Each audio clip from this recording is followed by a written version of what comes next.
Di tengah pandemi virus corona, pemerintah akan menerapkan kehidupan normal baru atau fase tatanan kehidupan baru. Aktivitas ekonomi dan bisnis kembali digerakkan. Kebijakan ini diharapkan bisa mendongkrak perekonomian. Mengingat di kuartal 1 2020, ekonomi anjlok cukup dalam dan hanya tumbuh 2,97%. Dikhawatirkan pada kuartal 2, ekonomi terpuruk makin dalam seperti perkiraan banyak pihak. Rencana kenormalan baru ini menimbulkan polemik, mengingat reproductive number atau laju penyebaran virus masih tinggi alias di atas 1%. Langkah Asosiasi Pengelola Pusat Belanja yang siap membuka malnya juga belum mendapat lampu hijau dari Gubernur DKI Jakarta Anies Baswedan. Sesudah kita putuskan PSBB diteruskan atau tidak. Jadi kalau saat ini ada yang mengatakan bahwa mal akan buka tanggal 5, mal Puan Rataju, itu imajinasi, itu fiksi. Karena belum ada aturan manapun yang mengatakan PSBB diakhiri.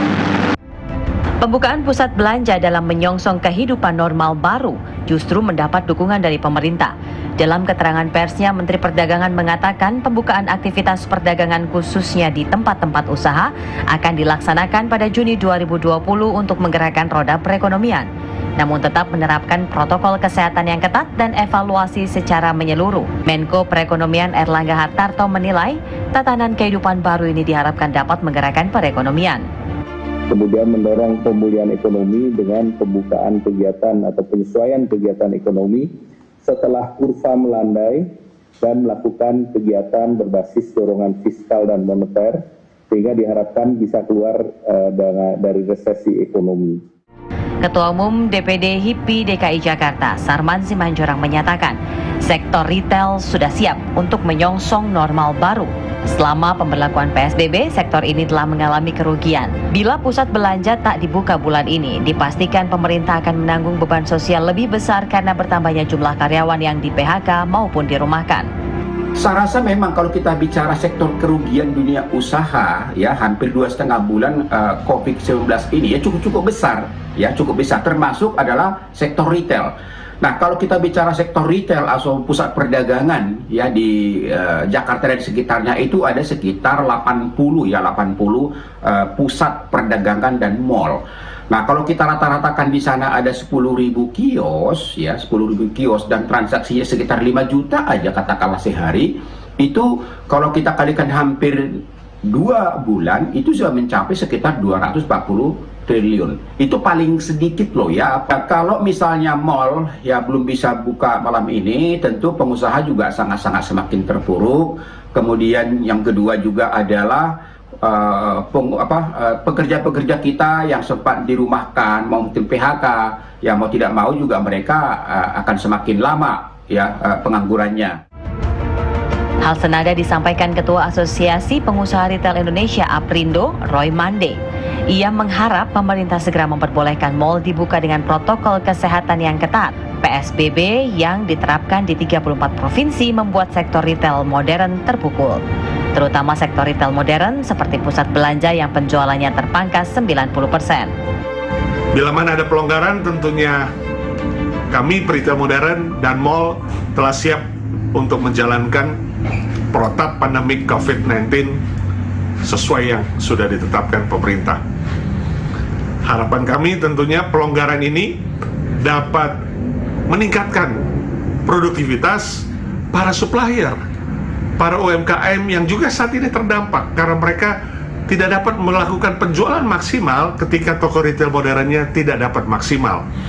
Mereka menempatkan produk-produknya di toko retail modern dan saat PSBB dan tentunya ada pengurangan transaksi sehingga mereka juga ikut dan turut terdampak. Nah, oleh karenanya dengan adanya pelonggaran PSBB yang memang ditetapkan oleh pemerintah sesuai dengan reproduksi efektif di bawah angka 1, ini sangat kami harapkan bila mana ini dapat terjadi. Ekonom Kor Indonesia Muhammad Faisal menilai kemungkinan Indonesia negara pertama yang melakukan relaksasi saat penyebaran COVID-19 masih tinggi, sehingga perlu protokol ketat dalam menjalankannya. Namun ia ragu aktivitas ekonomi akan kembali pulih mengingat daya beli masyarakat saat ini anjlok dalam.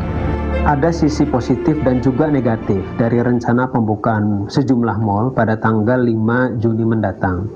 Ini diberlakukan memang untuk merespon dari kenyataan bahwa banyak pelaku usaha, termasuk juga pelaku usaha di UMKM yang skala menengah dan kecil, yang tidak memiliki daya tahan yang kuat dengan diberlakukannya restriksi karena adanya wabah.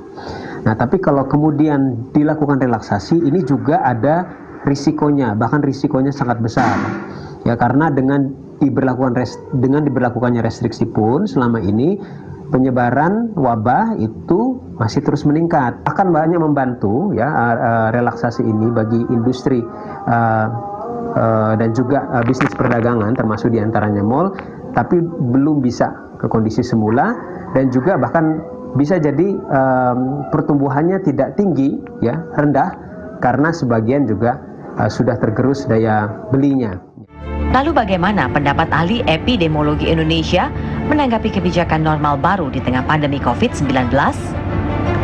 Ada 3 kriteria, yaitu kriteria epidemiologi, kriteria sistem kesehatan, dan kriteria sistem surveillance. Untuk kriteria epidemiologi ada 3, yaitu penurunan kasus minimal 50% dari puncak tertinggi yang dilaporkan dan dipertahankan selama 3 minggu. Yang kedua adalah positivity rate kurang dari 5%, artinya jumlah spesimen yang memberikan hasil positif kurang dari 5% dari jumlah total yang diperiksa, dan ini dipertahankan selama 2 minggu dengan asumsi surveillance berjalan dengan optimal dan kapasitas laboratoriumnya adalah 1/1000 penduduk per minggu. Yang ketiga adalah penurunan jumlah kematian selama 3 minggu yang terakhir. Apakah daerah sudah siap? Ini adalah bervariasi. Setiap daerah memiliki karakteristik yang berbeda. Ada daerah yang kondisinya memang sudah memungkinkan, maka daerah tersebut bisa memasuki era new normal. Tapi daerah yang memang masih tinggi kasusnya, maka perlu dipertimbangkan kembali keputusan untuk melakukan kebijakan beralih ke new normal. Dengan data penularan COVID-19 yang masih tinggi dan pemeriksaan spesimen yang terverifikasi di bawah 50%, haruskah kita meneruskan normal baru?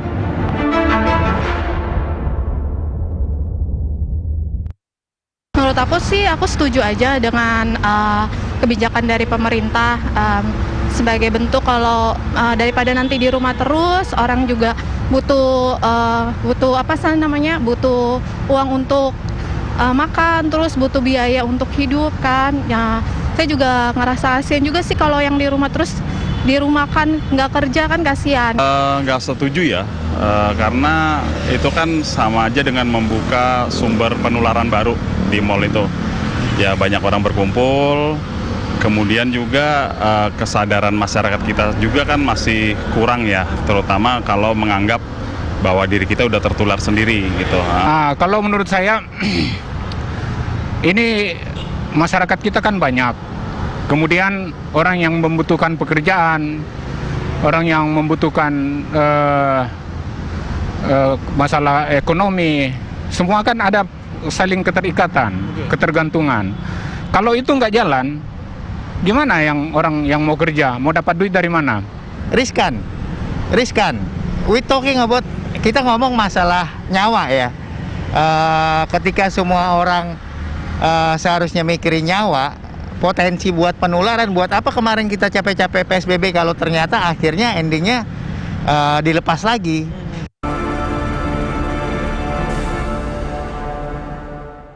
Anda masih di Indonesia Business Forum, kita langsung saja diskusikan tema kita pada malam hari ini, normal baru Simalakama Mall dibuka. Saya sudah bersama dengan 3 narasumber di studio. Yang pertama saya perkenalkan ada Pak Alfonsus Wijaya yang merupakan Wakil Ketua Umum Asosiasi Pengelola Pusat Belanja Indonesia. Pak Alfonsus, selamat malam. Kemudian ada Pak Peter Abdullah Ekonom. Pak Peter, selamat malam. Selamat malam. Dan tentunya Pak Saleh Daulay, anggota Komisi 9 DPR RI dari fraksi Partai Amanat Nasional. Pak Saleh, selamat malam. Selamat malam. Assalamualaikum. Waalaikumsalam warahmatullahi wabarakatuh. Dan saya juga akan terhubung dengan Prof. Hendrawan Supratikno, Komisi 11 DPR RI dari fraksi PDI Perjuangan. Apakah sudah tersambung atau belum? Kalau belum saya langsung ke Pak Alfonsus. Pak Alfonsus, sudah siap besok buka? Atau jangan-jangan ditunda lagi? Ya, jadi belum ada tanggal pasti sampai dengan malam ini, sampai dengan saat ini belum ada tanggal pasti dari pemerintah, khususnya dari pemerintah Provinsi DKI Jakarta, kapan pasti tanggalnya pusat perbelanjaan beroperasional kembali. Sampai sekarang belum ada. Ya. Komunikasinya terakhir seperti apa sih Pak? Yang terakhir berkaitan mengenai pembukaan mal ini? Yang terakhir, komunikasi kami lebih banyak ke persiapan pusat-pusat perbelanjaan, bagaimana persiapan pusat perbelanjaan untuk beroperasional kembali. Kami berdiskusi mengenai SOP, protokol kesehatan dan sebagainya. Lebih kepada persiapan. Ya. Berarti kalau ini telat, makin lama makin terbebani? Iya, kalau pusat perbelanjaan beroperasional kembali ini menurut saya ada dua faktor terkait yang tidak bisa dipisahkan. Pertama adalah tentunya gerak ekonomi. Sudah sekian, hampir 3 bulan ini praktis stop gerak ekonomi. Kemudian satu lagi adalah faktor COVID-nya. COVID-19 ini kan belum berakhir. Jadi saya pikir dua hal ini nggak bisa dilepas dalam kondisi saat ini, dalam kaitan dengan pusat perbelanjaan beroperasional kembali, gitu loh. Nah, kalau kita bicara gerak ekonomi, sudah 3 bulan praktis tidak berhenti. Sebetulnya itu mall itu kan hanya hilir. Ya, produsen bagaimana dia menjual barang-barangnya gitu loh.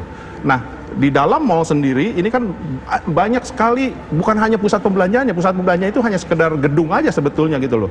Tetapi transaksi di dalam pusat perbelanjaan itu sekian triliun, sekian puluh triliun. Kami punya anggota 326 di seluruh Indonesia. Itu transaksi total per bulan kurang lebih 70 triliun sampai 90 triliun. Per hari? Per bulan. Per bulan. Sekarang stop semua gitu loh. Nah, yang jadi masalah di dalam pusat belanja ini, toko-toko ini kan bukan hanya kelas atas saja. Ini adalah banyak juga yang kelas bawah. Kalau misalkan kita di DKI, kelas atas mall itu hanya 5%. Kelas menengah itu 35%. Kelas bawah itu 65%. Kalau menengah yang atas itu kan kita lihat ya mungkin sepanjang Tamrin Sudirman, tapi kan yang di luarnya lebih banyak gitu loh. Jadi sebetulnya dampaknya betul-betul luar biasa. Tetapi yang jadi masalah adalah COVID-19-nya belum selesai. Jadi inilah yang gerak ekonomi kita ingin segera buka kembali, tetapi COVID-19-nya belum selesai. Jadi saya pikir perlu strategi khusus bagaimana ini bisa berimbang gitu loh. Gerak ekonominya bisa, tetapi di satu sisi tetap COVID-19-nya bisa kita pantau terus, ataupun kita manage terus gitu loh. Kalau dari teman-teman penyewa dan lain-lain sampai sejauh ini karyawan mereka, ini kan tadi sempat ngobrol sebelum kita mulai diskusi, bukan hanya mallnya saja loh, tetapi surroundingnya ini juga terdampak. Nah ini kalau dari catatan teman-teman di APPBI seperti apa? Betul, jadi di setiap, di mall sendiri kan memang karyawan banyak. Kami ada karyawan kurang lebih 280.000 orang. Itu hanya karyawan mallnya saja. Kalau karyawan toko-toko itu ada hampir 800.000. Jadi total ada 1 juta lebih. Ini adalah karyawan-karyawan. Tetapi yang ada juga surroundingnya sekitar pusat perbelanjaan itu kan ada tempat warung-warung, tempat kos, ojek yang biasa mereka melayani karyawan-karyawan ini. Yang tadi itu hampir 1 juta itu. Nah sekarang praktis stop, berhenti. Jadi ini adalah sektor non formal, pengusaha-pengusaha ini yang sekarang juga sudah hampir 3 bulan tidak berkegiatan gitu loh. Mereka tidak bisa mendapatkan income. Nah ini menjadi satu masalah lagi. Kalau kita lihat di setiap mall pasti sektor ini ada di sekitar mall itu, selalu ada. Tidak ada mall yang sekitarnya tidak ada kegiatan-kegiatan usaha seperti itu. Nah ini menjadi kendala sampai saat ini mereka tidak bisa beroperasi juga akibat mallnya tutup. Ya. Pembebanan biaya seperti listrik dan lain-lain katanya sudah ada subsidi Pak, sudah dirasakan belum? Sampai dengan saat ini kami sudah banyak mengajukan permohonan-permohonan, tapi sampai dengan saat ini pemerintah belum merespon permohonan-permohonan kami, karena meskipun pusat perbelanjaan tutup, contoh misalkan kami harus tetap membayar biaya listrik karena ada ketentuan pemakaian minimum, kemudian gas. Kami harus dikenakan juga ketentuan minimum, meskipun restoran-restorannya sudah tutup yang mengkonsumsi gas itu, yang menggunakan gas itu. Nah ini harus tetap dibayar.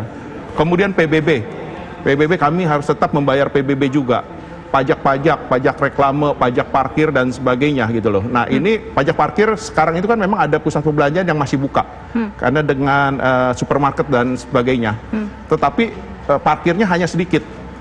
Itu buat bayar gaji petugas parkirnya pun nggak bisa gitu loh, karena mobil yang masuk juga sangat-sangat sedikit. Di beban-beban ini yang harus tetap ditanggung oleh mall meskipun tutup gitu loh. Ya. Jadi Pak Saleh, yang cash flow-nya saja sudah tidak sehat. Apalagi orangnya yang dimungkinkan tidak dapat BLT dan lain-lain, Pak Saleh. Ya, jadi sebetulnya disinilah letak dilematisnya persoalan ini. Jadi di satu sisi kan pemerintah ingin menghidupkan kembali ekonomi kita. Tapi di sisi yang lain keselamatan, kesehatan rakyat kan harus dijaga. Nah, harus ada pilihan sebetulnya yang harus ditetapkan oleh pemerintah. Nah, kalau dari apa yang dijelaskan oleh Pak Fonsus tadi, itu dua-duanya harus dihidupkan. Tetapi memang untuk kasusnya ini saya kira memang agak sulit ya, terutama di Jakarta ya. Saya menemukan ya, saya termasuk mengambil posisi untuk mengatakan kita mengutamakan kesehatan dulu. Nah, ada beberapa argumen Pak, kenapa saya katakan kita jaga kesehatan rakyat dulu. Pertama, bahwa secara epidemiologis COVID-19 itu di Indonesia ini masih naik kurvanya sampai hari ini, terus masih naik terus. Nah, sementara tadi dijelaskan oleh ahli, sebetulnya ini boleh diturunkan jika sudah 50% ada kurva dan turun, dan itu berlangsung 3 minggu. Nah, pertanyaannya ini kan belum turun. Dan ini berbahaya kalau misalnya dibuka secara bebas gitu. Dan ingat ya, ini tanpa diberikan keleluasaan seperti itu pun PSBB yang ada sekarang ini tidak efektif Pak. Buktinya orang tetap keluar di mana-mana. Hanya saja mal nggak boleh dibuka, itu masalahnya. Tetapi kalau orang keluar, jalanan ramai, macet bahkan itu terjadi. Kalau kita lihat KRL juga orang masih ngantri untuk masuk KRL. Itu satu. Kemudian alasan saya yang kedua adalah soal otorisasi pengambilan keputusan ini. Ini nggak jelas sebetulnya. Contoh ya, yang jelas sekali bahwa penentuan PSBB itu Pak, itu diserahkan kepada Menteri Kesehatan. Ini itu menurut PP-nya. Tetapi untuk new normal ini, itu penentunya itulah gugus tugas. Maka tidak heran ada 102 yang sudah dibolehkan sekarang new normal Pak. Di kabupaten kota di seluruh Indonesia 102. Ingat, hanya satu kabupaten di Pulau Jawa yang dibolehkan, yaitu Tegal. Di luar itu di luar Pulau Jawa semua. Apakah ini bisa mengangkat ekonomi kita kalau misalnya hanya di luar Pulau Jawa saja? Sementara mal-mal yang banyak itu di Pulau Jawa. Dari 102 itu hanya satu, yaitu Tegal gitu. Kenapa itu bisa terjadi? Karena otoritas pengambil keputusan itu ada dua. Satu di Menteri Kesehatan, satu lagi gugus tugas. Itu yang kedua. Kemudian yang ketiga, arus mudik Pak. Arus mudik kemarin itu menurut catatan Jasa Marga, itu ada lebih 650.000 mobil dan kendaraan yang keluar dari Jakarta. Dan hanya 25.000 yang bisa disuruh putar balik oleh petugas kepolisian. Jadi kemana yang 575.000 sisanya tetap mudik. Akibatnya apa Pak? Coba lihat sekarang. Yang menjadi zona epicentrum penyebaran virus COVID-19 di mana? Surabaya. Karena ini terjadi migrasi besar-besaran orang dari kota Jakarta barangkali ke tempat di sana itu. Maka ini kan bagi saya ini masih dilematis. Nanti kalau mereka balik lagi ke Jakarta, di sini kita sudah buka, ya kan, new normal gitu, orang balik lagi ke sini. Yang terjadi apa? Yang tadi sudah menyebar di sana, menyebar lagi di sini. Padahal di Jakarta ini trennya itu sudah mulai turun. Kemudian yang ketiga, jumlah tes yang dilakukan di Indonesia ini masih sedikit Pak. Kalau dibandingkan negara-negara lain itu, tesnya kita coba bayangkan, hanya sekitar 970 sekian orang per 1 juta penduduk. Ya kan, itu sangat sedikit Pak dibandingkan misalnya tes yang dilakukan di Amerika. Nah, orang kan mengatakan kenapa Amerika jumlah terpaparnya bisa sampai 1 juta orang sekian. Karena tesnya banyak. Semakin banyak orang yang dites, maka kemungkinan orang terjangkit virus ini makin tinggi gitu. Sementara kita kan tesnya sedikit, wajar kalau misalnya kelihatan masih sedikit. Hari ini saja sudah hampir 26.000 sekian, itu kan sudah termasuk besar sekali. Nah, itu yang keempat. Yang kelima, ada survei yang barusan dilakukan oleh salah satu media besar yang menanyakan kepada masyarakat, kalau Anda diperkenankan dibuka mal hari ini, apakah Anda pergi ke mal atau tidak? 90% mengatakan tidak pergi ke mal Pak. Hanya 10% yang mengatakan mau pergi ke mal. Itu pun yang dari 10% dikatakan Anda mau ngapain di mal. Dia mengatakan yang datang ke mal itu pertama mungkin sebagian kecil untuk belanja, sebagian lagi hanya untuk bersosialisasi. Kalau harapannya untuk menaikkan ekonomi, apakah ini efektif? Nah, ini kan jadi pertanyaan lagi, ya kan? Kemudian yang berikutnya, ada Pak kebijakan yang tidak konsisten dari pemerintah. Yang keenam ya, kebijakan tidak konsisten seperti apa? Kita mau memperketat atau memperlonggar PSBB pada satu pihak, tapi pada pihak yang lain itu ada skim. Katakanlah ini PSBB dilonggarkan. Tadi ada skim surat surat izin keluar masuk Jakarta. Ini kan sebetulnya sangat merepotkan sekali. Jadi orang kalau misalnya Bapak mau berdagang, keluar kota Jakarta terus mau masuk lagi harus ada skim segala macam ini sangat merepotkan, padahal kita sekarang sedang mau berpikir untuk melonggarkan. Ini kan tidak ada konsistensi di dalam penerapan aturan. Kemudian yang lainnya, ada alasan ini, soalnya sejumlah buruh di Jakarta beberapa waktu belakangan ini tetap kerja, Pak. Mereka kerja terus ternyata setelah mereka kerja, mereka ada yang terdampak dan terpapar corona, nyata, Pak. Akibatnya sekarang mereka dirumahkan, sakit. Nah, apakah misalnya dengan PSBB ini apakah dengan new normal ini atau dengan pembukaan mal-mal ini ada jaminan bahwa mereka yang nanti yang bekerja itu pasti akan aman, pasti akan sehat, tidak terpapar dengan virus dengan ini. Dan saya yakin betul bahwa yang kita butuhkan saat ini, Pak, selain dari memikirkan yang langsung dampaknya ke masyarakat seperti pembukaan mal ini, adalah yang paling penting itu adalah bagaimana pemerintah mencari solusi kepada mereka yang di PHK. Hari ini yang dilaporkan sebulan lalu ke kami, ke Komisi 9, ada 1,7 juta orang yang sudah di PHK. Itu yang formal, Pak, laporannya. Disampaikan Menteri Tenaga Kerja kepada kami. 1,7 juta yang di PHK kan. Kalau Bapak tadi kan ada 1 juta tuh yang tidak bekerja. Yang dilaporkan ke kita 1,7 yang resmi. Yang tidak resmi saya yakin bisa lebih sampai 3,5 juta, Pak. Nah, sekarang ada nggak solusi yang diberikan oleh pemerintah terkait dengan mereka ini? Ini yang harus dipikirkan dulu. Baru kita berpikir kemana-mana, baru berpikir misalnya yang lebih lainnya itu. Dan yang terakhir, kalau mal-mal dibuka, berarti kan menganggap semuanya sudah beres nih, atau setidaknya pakai protokol kesehatan dianggap sudah beres gitu. Pertanyaan saya, berani nggak pemerintah membuka sekolah? Kan tidak berani. Kan ini berarti ada ketidaksejajaran kebijakan. Satu pihak oke, tapi pihak yang lain enggak. Nah, ini kan jadi dilematis semua gitu. Jadi persoalannya saya kira masih perlu dan penting untuk dipikirkan oleh pemerintah. Dan yang terakhir, kalaupun Bapak mengatakan besok mau dibuka mal, saya tidak yakin, Pak, belum tentu dibuka mal. Jangan-jangan besok Gubernur DKI itu memperpanjang lagi sampai bulan Juli. Kalau lihat senyumnya ya kan? Sudah pesimis kayaknya. Kalau misalnya sudah pakai sampai bulan Juli kan lebih repot lagi kita, Pak, begitu. Nah, ini kalau terus diperpanjang, Pak Peter, pastinya KOR sudah punya catatan dampaknya sampai seburuk apa. Tapi saya belum nangkep tadi, Pak. Bapak posisinya seperti apa? Against pembukaan mal atau? Jelas kan di awal saya katakan saya pro kesehatan, Pak. Berarti saya melindungi bagaimana rakyat kita ini sehat dulu, nanti ekonominya kan dibangun. Kalau yang tadi kan Bapak mengatakan, kalau Pak Alfonsus tadi dia mengatakan ini dua-duanya harus dijaga sekaligus jalan. Kalau saya harus dinaikkan sedikit nih kesehatannya, Pak. Karena kalau orang sehat bekerja tuh bisa. Kalau orang bekerja bisa, ekonomi bisa tumbuh lagi, kan gitu, Pak. Logikanya begitu. Silakan. Saya sependapat sebenarnya. Saya sependapat sekali kalau kita mengutamakan kesehatan. Saya dari awal dulu itu yang termasuk yang agak kenceng ya, ngomong untuk pemerintah untuk segera lockdown. Ya.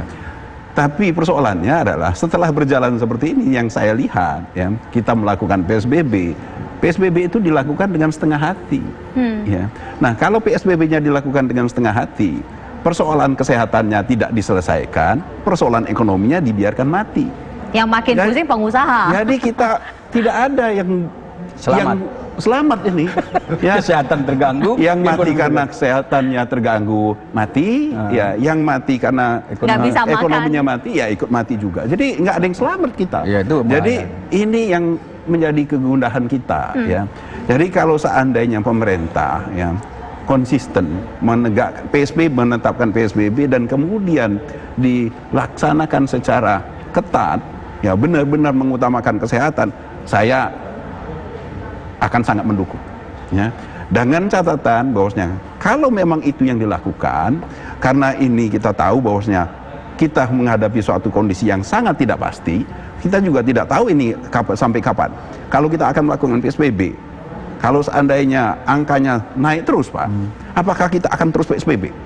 Sampai akhir tahun, apakah kita akan terus PSBB? Bagaimana dengan Bapak kita ini yang ngurusin mall? Bagaimana mereka yang bergantung kehidupannya dari mall, dari semua aktivitas ekonomi?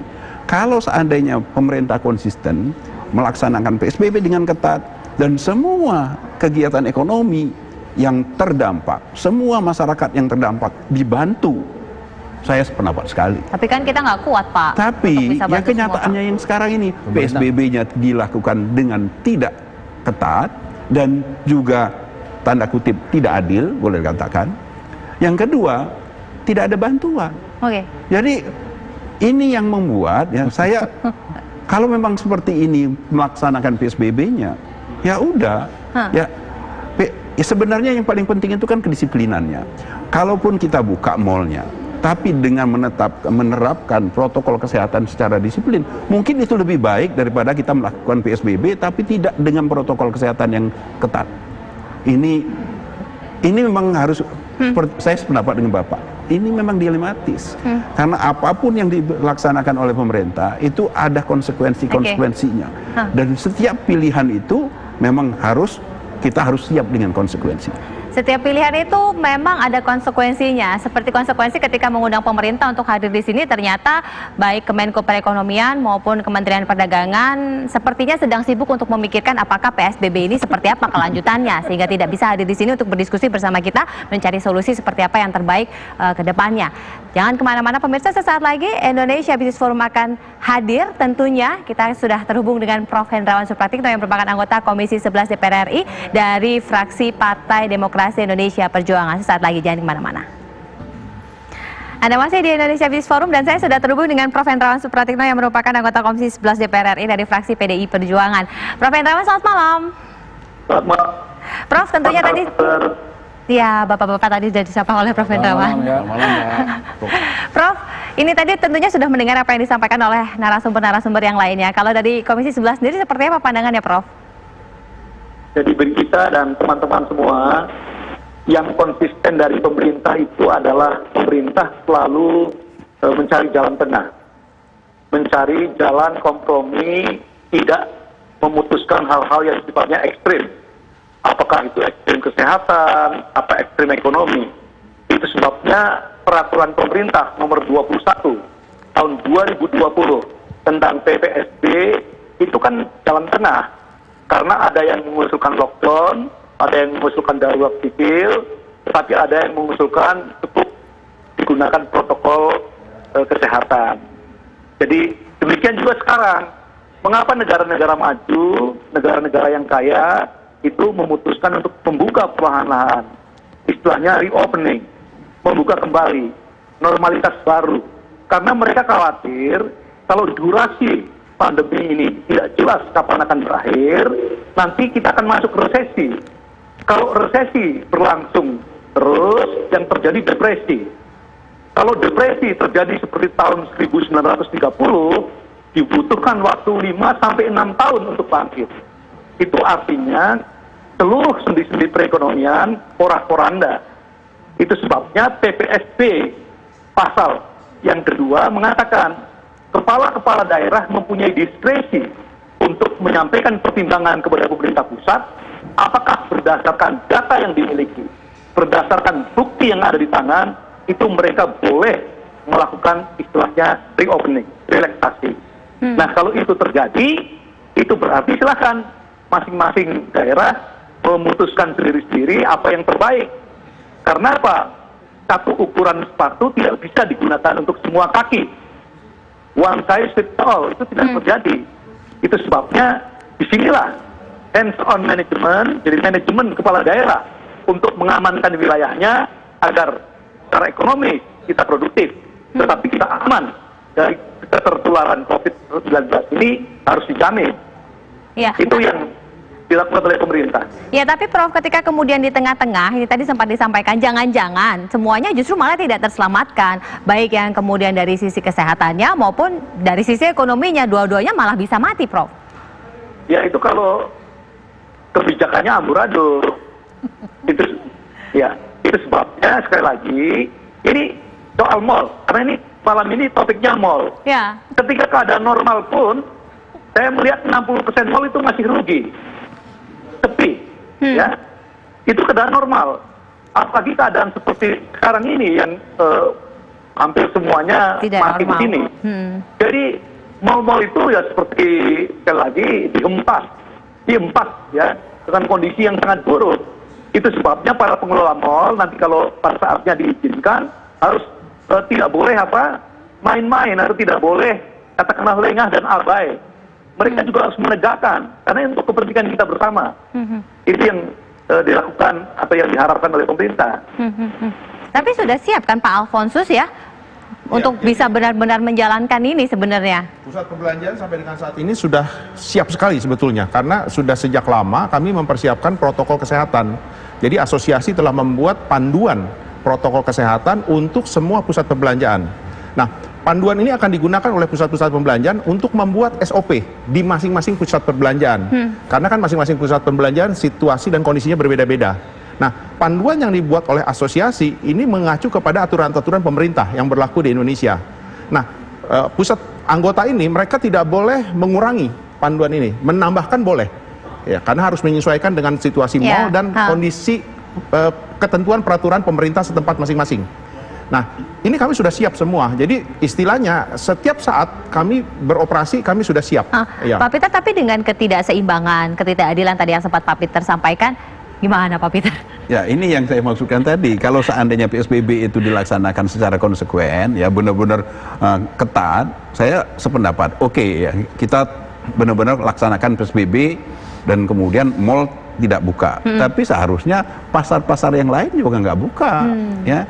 Ya, coba kita lihat, bayangkan. Munculnya klaster-klaster baru itu adalah dari tempat-tempat justru yang muncul adalah di pasar, ya, pasar tradisional. Ya, kita bisa bayangkan sebelum Lebaran bagaimana ramainya pasar tradisional yang sama sekali tidak menerapkan protokol kesehatan tadi. Justru ini yang kita lepas, ya. Sementara mal yang siap dengan protokol kesehatan kita halang-halangi untuk kita buka, ya.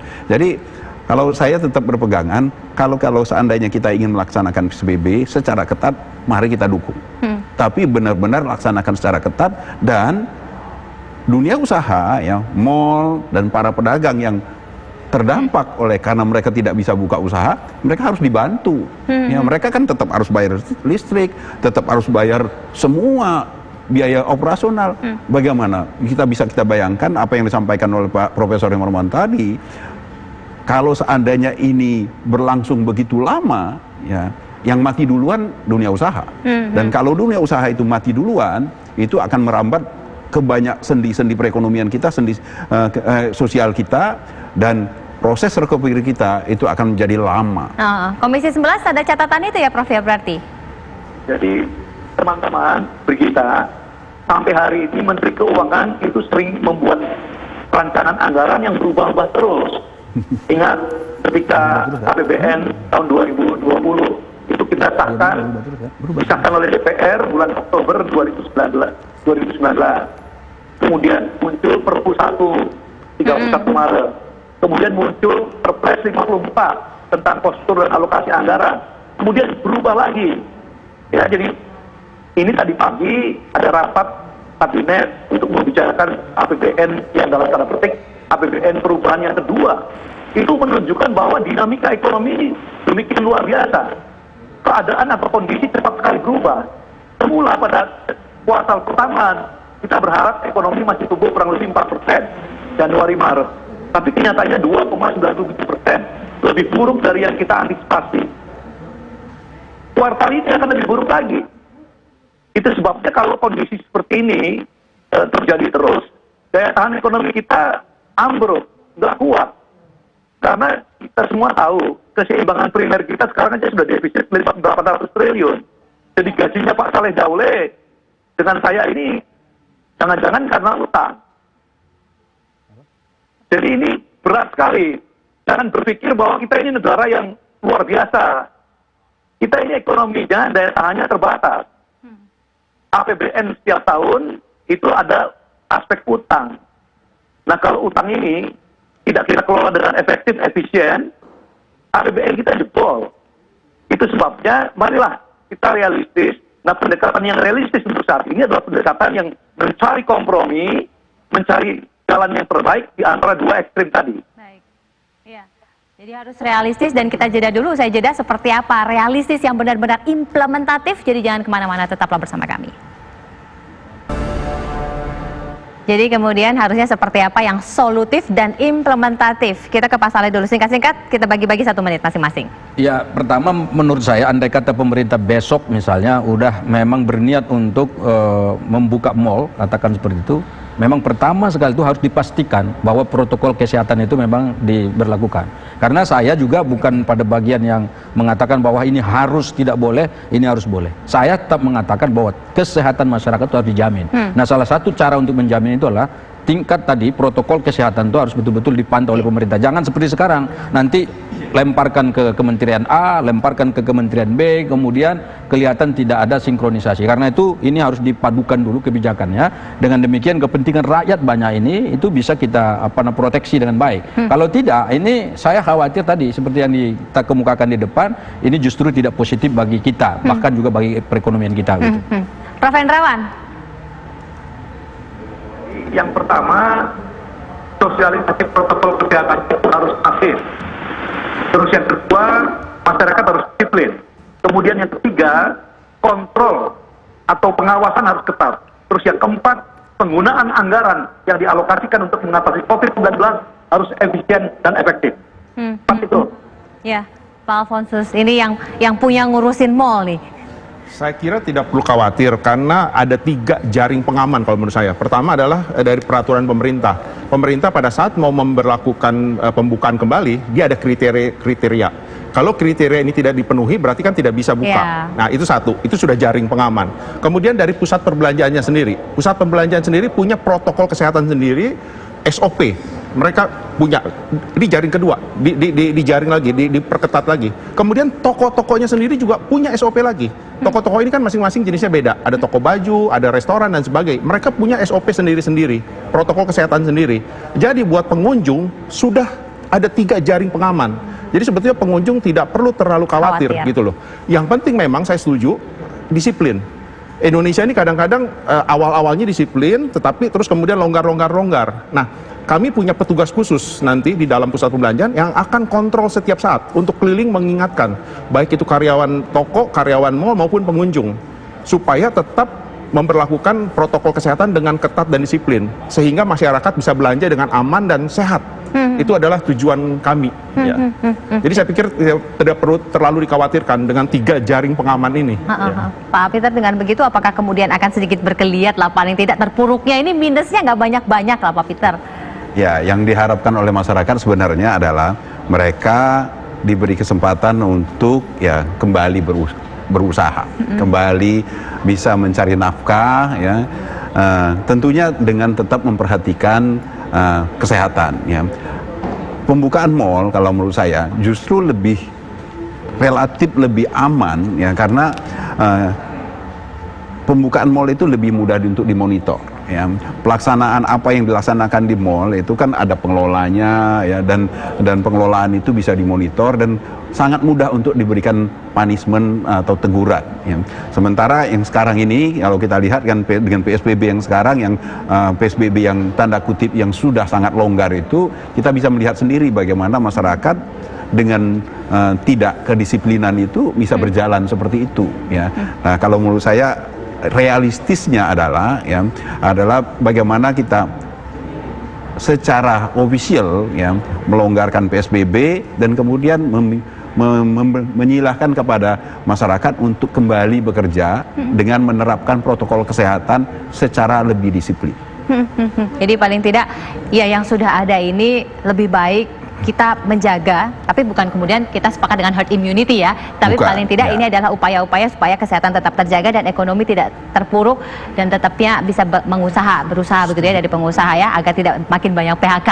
Baik Bapak-Bapak, terima kasih, mudah-mudahan ada kabar baik untuk Pak Alfonsus. Terima kasih Prof. Hendrawan sudah bergabung bersama kami, mudah-mudahan pengawasan anggaran dari Komisi 11 ini benar-benar sesuai dan nanti bisa segera digedok ini revisi APBN yang diajukan kembali supaya lebih jelas peruntukannya.